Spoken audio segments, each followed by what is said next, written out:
Assalamualaikum warahmatullahi wabarakatuh.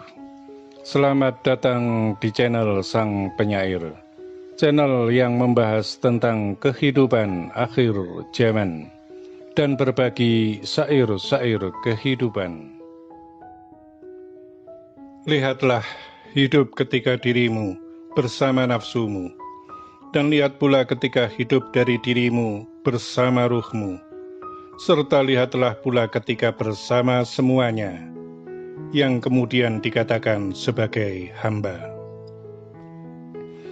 Engkau akan mengerti tentang bagaimana hidup itu yang sesungguhnya, jika engkau mengerti akan dirimu sendiri, yaitu hidup yang tidak meninggalkan kepentingan duniamu, namun tidak juga melalaikan daripada tanggung jawabmu terhadap Tuhanmu.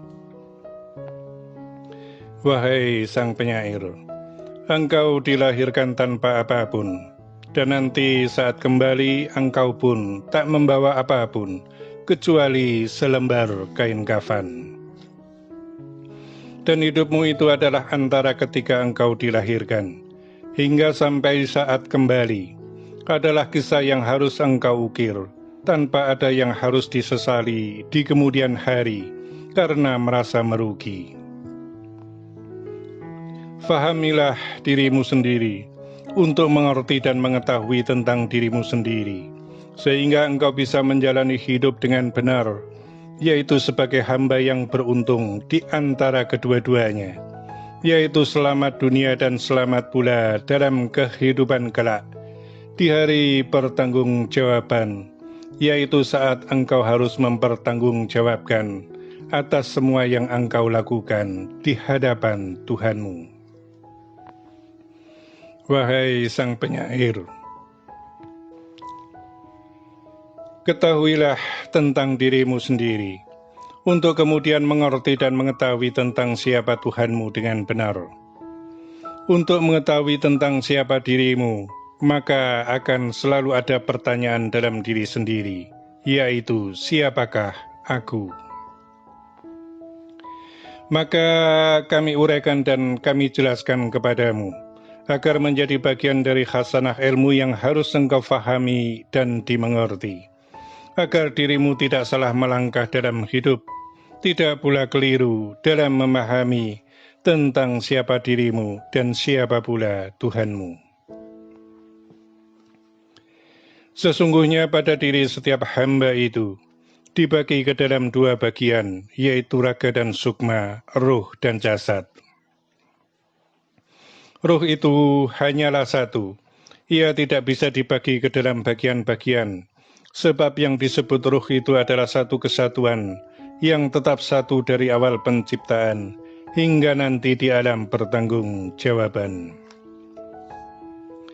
Dan ingatlah wahai Sang Penyair, bahwa sesungguhnya ruh itu hanyalah menerima satu perintah dari Tuhannya, saat pertama diciptakan, yaitu hanya berbakti, taat, dan selalu serta senantiasa hanya menyembah kepada Tuhannya, yaitu Al-Haq, Allah Subhanahu wa Ta'ala, Tuhan yang Maha Kuasa. Kami uraikan lagi wahai Sang Penyair, sesungguhnya dalam dirimu itu ada satu yang tidak pernah melakukan kesalahan, dia akan selalu benar. Dan dia itu adalah ruh sejatimu, yang ketika dirimu lapar, haus, ingin, dan lain sebagainya, termasuk tidur, lelah, dan lain sebagainya, sesungguhnya ruh itu tidak sama sekali mengikutimu, dan ruh itu tidak mempunyai nafsu, sehingga ketika sepasang suami istri berhubungan badan, maka ruh itu tidak ikut pula menikmatinya, karena memang tugasnya hanyalah satu, yaitu tunduk, patuh, dan taat kepada Al-Haq, Allah Subhanahu wa Ta'ala, Tuhan yang Maha Kuasa. Itulah kebenaran ruh yang ada dalam dirimu sendiri, yang berhubungan langsung dengan Tuhannya tanpa perantara. Wahai Sang Penyair, ketahuilah bagi dirimu, ketika ruh itu ditiupkan ke dalam kandungan seorang ibu, maka ia telah disumpah untuk selalu dalam kebenaran, menyembah kepada Al-Haq Allah Subhanahu wa Ta'ala, Tuhan yang Maha Kuasa. Kemudian ketika seorang bayi lahir ke dunia, maka ruh itu terbungkus yang namanya raga. Maka ruh itu punya kehidupan di alam dunia karena raganya itu. Sehingga dimulailah pelayaran kehidupan di alam dunia bersama dengan raganya itu. Ruh itu akan senantiasa mengikuti apa yang terjadi dalam diri raganya. Jika ia terlahir dari keluarga Islam, jadilah ia beragama Islam. Jika terlahir dari keluarga Nasrani, maka jadilah ia beragama Nasrani. Dan sesungguhnya bahwa ruh yang tidak pernah melakukan kesalahan itu akan selalu menjadi penanggung jawab terhadap segala yang dilakukan oleh raganya. Jika di hari perhitungan ia termasuk sebagai golongan ahli jannah, maka ia akan menikmatinya di surga. Namun jika karena perbuatan raganya menyebabkan ia harus dihukum di neraka, maka ia pun akan menerima siksa neraka itu, karena tidak mampu mengendalikan raganya untuk tetap dalam kebenaran kepada Tuhannya. Wahai Sang Penyair, itulah kebenaran ruh yang ada dalam diri setiap hamba. Selanjutnya akan kami jelaskan kepadamu tentang unsur yang kedua, yaitu raga. Maka ketahuilah wahai Sang Penyair, bahwa raga setiap hamba itu telah diberi 4 kekuatan untuk menopang hidupnya, yaitu dengan 4 kekuatan nafsu, yang terdiri dari nafsu mutmainah, alwamah, subiyah, dan amarah. Dan dari 4 kekuatan nafsu tersebut sesungguhnya menjadi satu bagian yang disebut jiwa. Jadi jiwa itu bukanlah ruh, tapi satu kesatuan di antara 4 kekuatan nafsu tersebut. Sedangkan 4 kekuatan bagian nafsu tersebut mempunyai 2 karakter kehidupan, yaitu nafsu yang membentuk ke dalam perbuatan yang baik, yaitu jiwa yang selalu mengikuti kebenaran petunjuk ruh, yang dengan bahasa sederhana adalah orang yang selalu mengikuti kata hati. Dan karakter yang kedua dari nafsu tersebut adalah karakter yang buruk, yaitu jiwa kehidupan dari seorang yang tidak pernah mengikuti kata hatinya atau ruhnya, sehingga nafsu kehidupannya menjadi jahat. Dan itu tentu saja atas dasar dari keinginan nafsu itu sendiri, yang kadang terbentuk oleh kebiasaan keluarga, terjadinya kebebasan pergaulan dan lain sebagainya, sehingga mengikuti dari bujuk rayu kata-kata syaitan. Maka lihatlah, ketika seseorang itu berbohong kepada orang lain, hatinya akan selalu mengatakan kepada dirinya sendiri bahwa dirinya sedang berbohong. Ketika raga itu mendengar dan mengolahnya menjadi benar, maka akan timbullah penyesalan dalam dirinya sendiri. Namun apabila kekuatan bisikan syaitan lebih kuat daripadanya, maka raga itu pun akan menjawabnya dengan perkataan, "Tidak apa-apa, karena dia tidak tahu kalau kita sedang berbohong." Itulah kehidupan setiap hamba yang terbagi menjadi 2, yaitu ruh dan jasad, raga dan sukma, sebagai jati diri yang harus difahami, agar tidak menyesal di kemudian hari, saat pintu taubat telah tertutup bagi dirinya. Wahai Sang Penyair, kami pernah mengatakan kepadamu bahwa raga tanpa ruh itu sesungguhnya hidup, yaitu ditopang oleh kekuatan jiwa yang terdiri dari 4 kekuatan nafsu tersebut. Namun hal itu adalah bersifat sementara, untuk hal-hal yang bersifat kejadian sesaat. Selanjutnya kami akan menjelaskan kepadamu tentang satu kesatuan antara raga dan sukma, ruh dan jasad, yang kemudian disebutnya sebagai titah seorang hamba. Maka ketahuilah bagi dirimu, wahai Sang Penyair, di manakah ruh itu berada dalam dirimu? Sedangkan ruh itu adalah gaib, dan ragamu adalah lahir atau nyata, bisa dilihat oleh raga yang lainnya. Lalu mengapa ada kata dan kalimat, orang yang selalu mengikuti kata hati? Apakah kemudian roh itu berada dalam hati? Maka kami katakan benar. Sedangkan hati itu ada bentuknya sebagai bagian dari raga. Lalu di hati yang mana? Maka ketahuilah bahwa ruh itu bermakom atau bertempat di alam kegaibannya hati. Ingatlah tentang sebuah hadis Rasul yang mengatakan, sesungguhnya dalam diri setiap hamba itu ada segumpal daging, dan apabila segumpal daging itu bersih, maka semuanya akan menjadi bersih. Dan apabila segumpal daging itu kotor, maka semuanya akan menjadi kotor. Dan ingat-ingatlah bahwa segumpal daging itu adalah hati. Wahai sang penyair, kami jelaskan dari awal kehidupan seorang titah hamba, yang dimulai dari masa kehidupan kecil hingga dewasa. Penting bagi semuanya bahwa ketika seseorang itu di masa kecil, maka diajarkan pada dirinya adalah kebaikan-kebaikan dan segala perbuatan yang baik, agar ketika dewasa ia telah mengerti dan memahami tentang bagaimana seharusnya ia hidup di alam dunia dengan benar, sehingga menjadi orang yang selamat dalam kehidupan dunia dan akhiratnya. Setelah daripada setiap orang itu menjadi dewasa karena usia, maka ditentukanlah keilmuannya itu yang akan membentuk karakter dalam hidupnya. Wahai sang penyair, karena setiap hamba itu terdiri dari dua bagian, maka hidupnya pun dalam dua bagian, yaitu lahir dan gaib. Ruh itu gaib dan raga itu lahir. Sementara Al-Haq Allah Subhanahu wa Ta'ala, Tuhan yang Maha Kuasa itu adalah gaib, maka tak mungkinlah engkau akan mengerti dengan benar luasnya kekuasaan Tuhan yang Maha Gaib itu, jika dirimu sendiri tidak mengerti dan tidak memahami tentang hidupmu dari sisi kegaiban. Maka kami katakan kepadamu, bahwa segala sisi ilmu itu pun sesungguhnya dibagi menjadi dua, yaitu lahir dan gaib, sebagaimana syariat, thariqah, hakikat dan makrifat, itu pun tetap dibagi menjadi dua, yaitu syariat dan thariqah adalah ilmu dalam sisi lahiriah, sedangkan hakikat dan makrifat adalah ilmu dalam sisi kegaiban.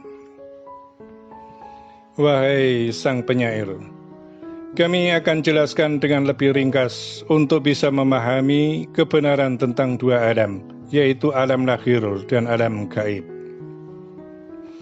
Jika dirimu tak pernah mengerti dan mengetahui tentang roh dirimu sendiri, maka kamu tak akan pernah bisa melihat wujud dari ruhmu sendiri.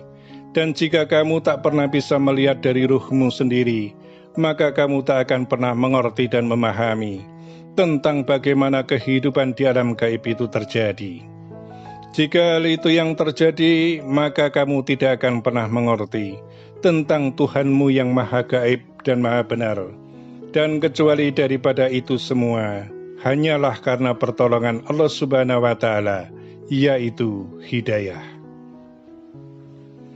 Wahai sang penyair, memang sesungguhnya menguraikan perihal tentang gaib itu seperti menguraikan benang yang kusut. Untuk itu akan kami jelaskan dengan bahasa yang lebih ringan, agar bisa dimengerti dan difahami oleh dirimu, dan bagi siapa saja yang mendengarkan nasihat kami melalui dirimu, agar menjadi ilmu yang manfaat dan menunjukkan kepada semua orang jalan yang benar, jalan yang terang benderang menuju pada kebenaran Tuhan yang Maha Benar. Kami akan memberikan cara-cara bagimu untuk menjalaninya dengan penjelasan yang sederhana. Yang pertama harus engkau lakukan adalah tetap menjaga diri, baik secara fisik lahir maupun pemikiran olah batin, dengan segala hal yang baik. Jika bisa seperti itu, maka tandanya dirimu, bahwa dirimu telah mengikuti petunjuk dari ruhmu, meskipun tidak tahu atau tidak merasa secara nyata karena tidak melihatnya. Jika yang terjadi adalah sebaliknya, maka dirimu masih terlalu kotor, karena tertutup oleh perbuatan yang tidak benar, meskipun itu hanya baru dalam pemikiran atau baru dalam olah batin saja, yang sesungguhnya dihasilkan dari nafsu atau bujuk rayu dari setan. Setelah dirimu bisa membedakan akan hal-hal yang seperti itu, maka biasakanlah bagi dirimu untuk mengambil waktu barang sebentar, guna untuk mencuci otak dan pemikiranmu, serta ragamu itu, dengan menyendiri walau hanya setengah jam atau 1 jam. Hal yang terbaik untuk melakukan itu semua adalah dengan kebiasaan bagi orang Islam adalah dengan berzikir di waktu malam. Dan jika bagi orang yang beragama lain adalah dengan bermeditasi. Hal itu dilakukan dengan tidak mempengaruhi kehidupan lahirmu dengan pekerjaan. Engkau tetaplah bekerja dengan pekerjaanmu, sehingga urusan kehidupan dunia lahirmu tidak terbengkalai. Dan ketika engkau bersungguh-sungguh melakukan hal itu, maka sesungguhnya bahwa Allah Subhanahu wa Ta'ala akan memudahkan segala urusan lahirmu, urusan duniamu. Itulah tingkatan dasar bagi orang yang ingin menjalani dan mencapai hidup dengan benar. Setelah daripada engkau bisa berbuat dan menjalani yang seperti itu, maka dirimu akan lebih sering mendengarkan kata hati dan tidak selalu tunduk dan patuh pada nafsumu, nafsu diri sendiri. Dan apabila hal itu sudah berjalan terus-menerus, maka waktu untuk menjalankan hal yang seperti itu pun akan semakin bertambah. Namun kepentingan lahirmu tidak akan ada yang berkurang atau terkurangi, karena pertolongan Allah dengan sifat gaibnya, yang mulai bisa dimengerti dan difahami, yang tidak bisa dijelaskan dengan lisan, hanya bisa dirasakan dalam keyakinan. Dan ketika keyakinan itu semakin bertambah kuat seiring waktu, maka akan semakin terbuka bagi dirimu tentang hal-hal yang selama ini tidak kamu ketahui, yaitu hal-hal yang bersifat gaib, yang diawali dari keyakinan diri. Keyakinan dari orang yang belum mencapai derajat orang hakikat, maka janganlah dipaksakan untuk mengerti akan keyakinan orang hakikat. Sebab yang kami jelaskan semua ini adalah sebuah perbedaan tentang bagaimana ilmu itu dihukumi dengan syariat dan dihukumi dengan hakikat, adalah dua hal yang tidak sama dan tidak akan pernah sama. Kami berikan contoh kepadamu, wahai sang penyair. Ada seorang ulama atau kiai yang tak punya pekerjaan apapun, kecuali hanya beribadah kepada Allah Subhanahu wa Ta'ala. Namun ternyata hidupnya tetap terjamin, kebutuhannya tetap terpenuhi. Lalu apa yang terjadi pada dirinya itu? Kemudian bagi orang-orang yang belum memahaminya akan berkata, jika kita seperti itu terus-menerus, maka tiadalah yang bisa kita makan, apalagi yang kita butuhkan, mana bisa terpenuhi. Itulah yang terjadi karena tingkatan pemahaman yang belum sampai, sehingga berbeda cara menafsirkannya. Wahai sang penyair, semakin lama waktu dijalani akan semakin banyak pula yang engkau ketahui. Sebab sesungguhnya bahwa yang menerima apapun secara langsung dari Allah Subhanahu wa Ta'ala itu adalah ruh. Setelah dirimu mengetahui dan memahami pratingkah ruh tersebut, maka dirimu akan mengerti tentang bagaimana kuasa Allah Subhanahu wa Ta'ala itu tidak terbatas. Wahai sang penyair, penjelasan penutup dalam wejangan kali ini akan kami berikan kesimpulan yang singkat supaya engkau bisa mencapainya dan siapa saja yang menginginkannya. Ketika perjalanan zikirmu telah mencapai alam hakikat, alam kebenaran, maka engkau akan mencapai daripada alam makrifat, yaitu melihat. Ketika engkau telah mencapai alam hakikat, maka sampailah dirimu pada ayat Al-Quran yang menjelaskan bahwa sesungguhnya para kekasihku, yaitu para kekasih Allah Subhanahu wa Ta'ala itu, telah dihilangkan dari dirinya perasaan takut, was-was, dan khawatir. Jika sudah seperti itu, maka tidak akan lama dari makom ketetapan hakikat itu, engkau akan memasuki alam makrifat, yaitu penglihatan.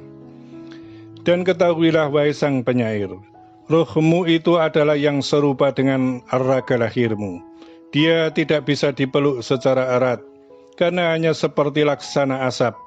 Namun suaranya bisa didengar, gerak-geriknya bisa dilihat, dan lain sebagainya. Mengenai hal ini tentu harus melalui penjelasan yang sangat panjang. Untuk itu dalam soal wujud daripada ruh itu, penjelasannya haruslah melalui penjelasan di lain waktu, sebab yang akan kami jelaskan kepadamu adalah perihal tentang keadaan kegaiban. Wahai sang penyair, segala yang ada di alam kegaiban itu, pada saat pertama dilihatnya adalah sesuatu yang tak bisa disentuh oleh raga lahirmu, baik itu berupa ruh-ruh para waliullah, maupun berupa barang-barang pusaka, dan bahkan ada yang berupa emas, uang, dan lain sebagainya, yang sesungguhnya semuanya ada di alam kegaiban. Mengenai masalah ini juga harus dijelaskan dalam wejangan tersendiri, sebab harus dijelaskan dengan penjelasan yang panjang pula. Kemudian setelah engkau melihat segala sesuatu yang bersifat gaib, maka ada kalanya sesungguhnya bahwa apa yang dilihat itu adalah memang merupakan bagian dari hakmu, sehingga melalui tata cara tersendiri, atas petunjuk dari ruhmu sendiri, sehingga bisa engkau terima sebagai wujud yang nyata secara alam lahir, baik itu uang, emas, dan lain sebagainya. Hal seperti itulah yang terjadi pada para alim ulama, para kiai yang sudah tidak punya pekerjaan lain selain daripada hanya menyembah kepada Allah Subhanahu wa Ta'ala, namun kehidupannya tetap terjamin. Wahai sang penyair, sebagai tambahan bagi dirimu bahwa mengenai masalah ruh, jika engkau tidak tahu tentang ruhmu sendiri, maka bagaimana engkau akan tahu dan mengerti bahwa dirimu itu adalah orang yang baru lahir sekali dalam kehidupan? Ataukah dirimu itu adalah merupakan bagian dari orang-orang titisan, yaitu orang yang dilahirkan kembali dari kehidupan masa lalu atau masa silam? Wahai sang penyair, siapakah dirimu? Siapa jati dirimu? Maka belajarlah untuk mengerti dan mengetahui tentang alam kegaiban, agar dirimu tahu tentang siapa diri sendiri yang sebenar-benarnya dan sesungguh-sungguhnya. Demikianlah amanah telah kami sampaikan dan tersampaikan. Semoga bermanfaat dan terima kasih. Wassalamualaikum warahmatullahi wabarakatuh.